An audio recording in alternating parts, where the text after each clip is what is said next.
Hello focus, मेरा नाम है शिवम और ये है मेरा क्लाउड कंप्यूटिंग का चैनल क्लाउड इज़ फ्यूचर। तो जैसे मैंने आपको बताया कि मैं लेके आने वाला हूँ क्लाउड कंप्यूटिंग का एक पूरा सीरीज़ जहाँ पर आपको सीखने को मिलेगा cloud computing end to end. So आज ये मेरा सेकंड वीडियो है जहाँ पर हम लोग डिस्कस करेंगे क्लाउड कंप्यूटिंग का कुछ फंडामेंटल्स। सो उससे जाने से पहले मैं बता देता हूँ कि हम लोग पहले सीखेंगे कि ये जो कंसेप्ट है क्लाउड कंप्यूटिंग का वो कैसे आया। सो उसको जानने के लिए हमको थोड़ा बैक डेट पे जाना पड़ेगा, लाइक 90s और 2000 के अराउंड वहाँ पर जाना पड़ेगा। तो उस टाइम में क्या होता था, उस टाइम में सबके पास कंप्यूटर नहीं था। ये जो कंप्यूटर और लैपटॉप अभी सबके घर में होता है मैक्सिमम, तो वो सबके पास नहीं होता था। तो लोग क्या करते थे, लोग कुछ काम करने के लिए वो एक जगह पर जाते थे। उस जगह का नाम है साइबर कैफे।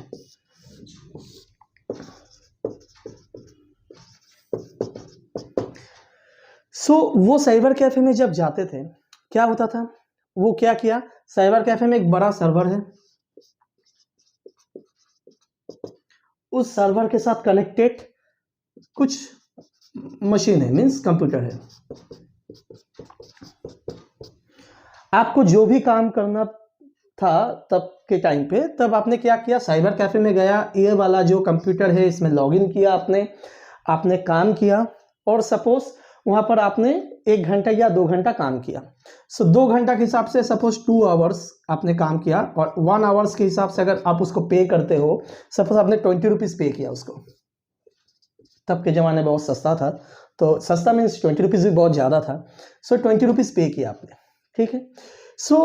आपने 20 रुपीज़ पे किया 1 घंटे के लिए, 2 घंटे के लिए 40 रुपीज़ आपने पे किया और अपना काम हो गया। मीन्स आपको जो भी काम करना था वो आपका हो गया।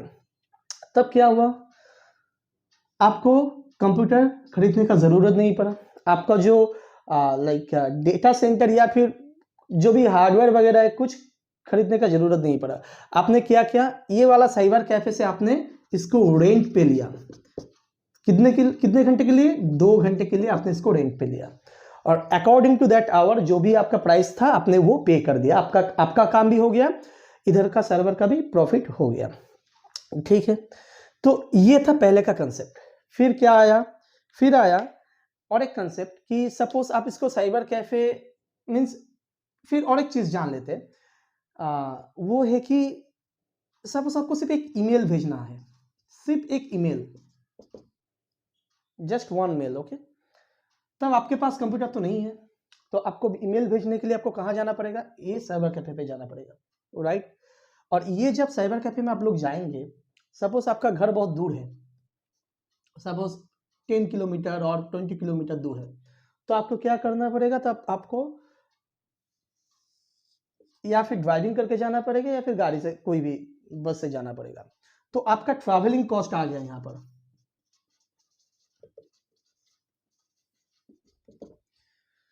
तब आपने जब भी काम किया, सपोज 1 घंटा लगा या फिर जो भी लगा, आपने उसको 20 रुपीज पे किया।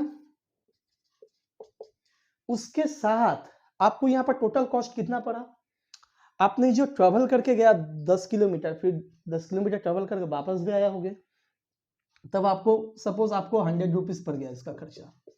तो आपका टोटल कॉस्ट हो गया तब 120 रुपीज।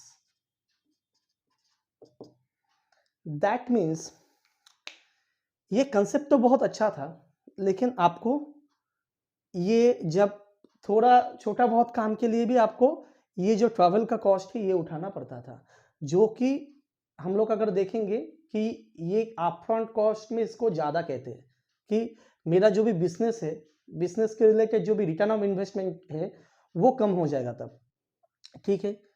ये गया वन कंसेप्ट। और एक सेकंड, फिर उसके बाद क्या आया, उसके बाद जो आया क्लाइंट और सर्वर का कंसेप्ट, ओके। मींस तब एक छोटा सा लैपटॉप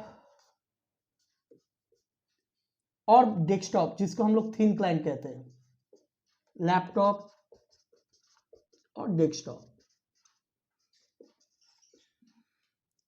ये अपने घर में है, आपको कहीं पर जाने का जरूरत नहीं है। मीन्स ये जो है ये आपके घर में सेटअप है, ठीक है, होम में। और ये जो सर्वर है ये वहीं पर है। अगर आपको कुछ ईमेल वगैरह करना है, अगर आपको इस सर्वर के साथ कनेक्ट करना है, तो आप इंटरनेट के थ्रू कनेक्ट कर सकते हो, थ्रू इंटरनेट।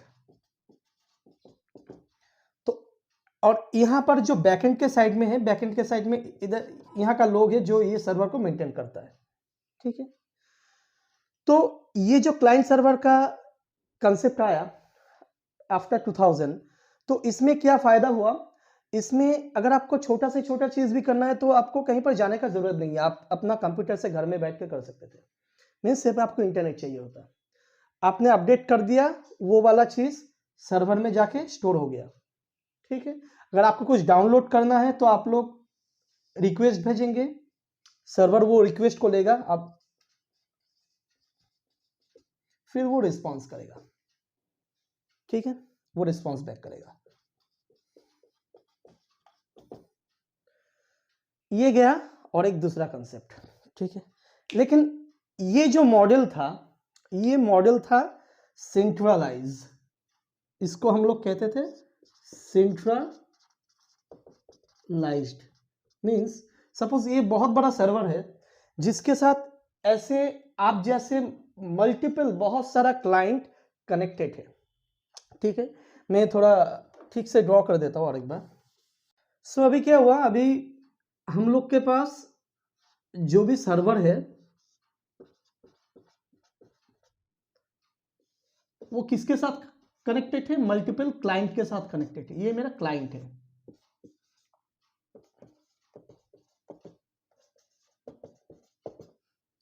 सो ये सारे क्लाइंट है मेरा। वो क्या करता है, रिक्वेस्ट भेजता है, as per the request server response करता है और वो प्रोसेस करता है। लेकिन मैंने क्या कहा, ये सेंट्रलाइज था। सो अब सोचिए अगर ये सर्वर को कुछ हो गया, मींस क्रैश हो गया, तब ये जितना सारा क्लाइंट इसके साथ कनेक्टेड है सब कोई अफेक्टेड हो जाएगा। मींस इसका जो काम वो लोग कर नहीं पाएंगे। इसके बैकएंड पे लोग हैं इसको मेंटेन करने के लिए, लेकिन तब भी आपको क्या मिलेगा, डाउन टाइम मिलेगा।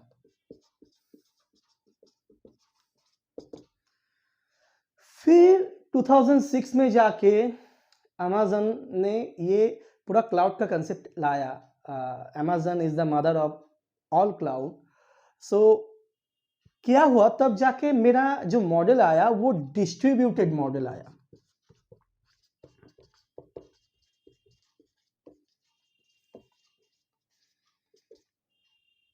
किस फॉर्म में आया, in a form virtualisation.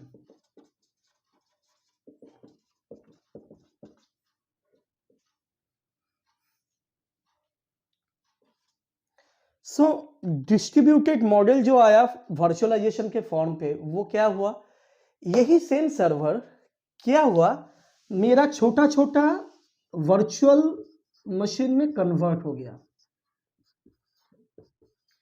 Okay, छोटा छोटा वर्चुअल मशीन पे कन्वर्ट हो गया और वो सारे मशीन इंटरकनेक्टेड था एक दूसरे के साथ।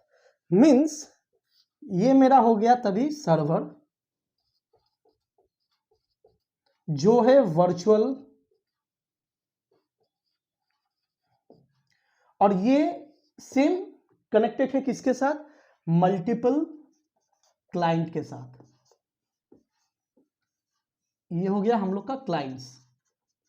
सो ये क्लाइंट अभी रिक्वेस्ट भेज सकता है, कोई भी काम कर सकता है, या फिर रिक्वेस्ट भी सेंड कर सकता है, ठीक है। यहां पर मेरा अगर कोई भी एक मशीन खराब हो जाता है या फिर क्रैश करता है, तो इस डिस्ट्रीब्यूटेड मॉडल में क्या होता है, दूसरा मशीन वो रिक्वेस्ट को प्रोसेस कर देता है। मींस आपका जो डाउन टाइम है, आपका डाउन टाइम भी कम हो गया, और जो सर्वर है वो सर्वर भी ठीक ठाक से चल रहा है। मींस आपका कोई प्रॉब्लम नहीं हो रहा है। तो ये है basic concept of, by the name, means कैसे आया क्लाउड का जो नेम और कंसेप्ट जो कैसे आया, ऐसे आया। और एक चीज मैं आपको बताना चाहता हूं कि क्लाउड कंप्यूटिंग अगर डेफिनेशन में वन लाइन में अगर बताना चाहता हूं तो वन लाइन पे सिंपल सा एक डेफिनेशन है। वो डेफिनेशन है कि मैं दूसरे किसी का कंप्यूटर यूज कर रहा हूं, मुझे पता नहीं है वो कहां पर है, लेकिन मैं वो यूज कर रहा हूं फॉर सम पर्पस, और वो इंटरनेट के थ्रू यूज कर रहा हूं, जिसमें मेरा स्टोरेज है, कंप्यूटर है, नेटवर्क है, सब कुछ है, मैं उसको यूज कर रहा हूं। और कौन सा मॉडल पे मैं यूज कर रहा हूं ये बेहद इंपॉर्टेंट है। इसको हम लोग कहते हैं pay as you go model. Means आपने जितना इस्तेमाल किया उसके रिलेटेड ही आपको पे करना है, ना उससे ज्यादा ना उससे कम। सो पे एज यू गो मॉडल जो है यही पूरा डिपेंडेंट है क्लाउड का। मीन्स आपको कोई अलग से नया नया चीज बनाना नहीं पड़ेगा क्लाउड के लिए, ठीक है। मीन्स आप जो भी इस्तेमाल करेंगे उन लोग का सर्विस, उसी अकॉर्डिंग आपको पे करना पड़ेगा। तो हो गया मेरा पे एज यू गो मॉडल, ठीक है। तो ये था मेरा ओवरऑल कंसेप्ट, कैसे मेरा नाम आया। मैं दूसरा वीडियो में लेके आने वाला हूं जो क्लाउड का कंसेप्ट तो हम लोग डिस्कस कर लिया आज, लेकिन कैसे फायदा हुआ, मीन्स अगर जैसे हम लोग ऑन प्रीमाइस से क्लाउड पे मूव करते हैं तो कैसे फायदा होता है, ठीक है। ये पूरा चीज मैं नेक्स्ट वीडियो पे पूरा एंड टू एंड डिस्कस करूंगा, जिसमें आपको मैं सिखाऊंगा भी कि मॉडल्स वगैरह क्या होता है, सर्विस मॉडल, डिप्लॉयमेंट मॉडल क्या होता है, ये भी हम लोग डिस्कस करेंगे अगले वीडियो में। तब तक के लिए थैंक यू सो मच। और ये वीडियो अगर अच्छा लगा तो आप लोग प्लीज शेयर कर दीजिए, मेरे इस चैनल को सब्सक्राइब कीजिए, और बिलो सेक्शन पर कमेंट भी कीजिए कि कैसा लग रहा है आपको वीडियो। तो ये मुझे मोटिवेशन देता है और दूसरा वीडियो बनाने के लिए। Thank you so much, have a good day, bye.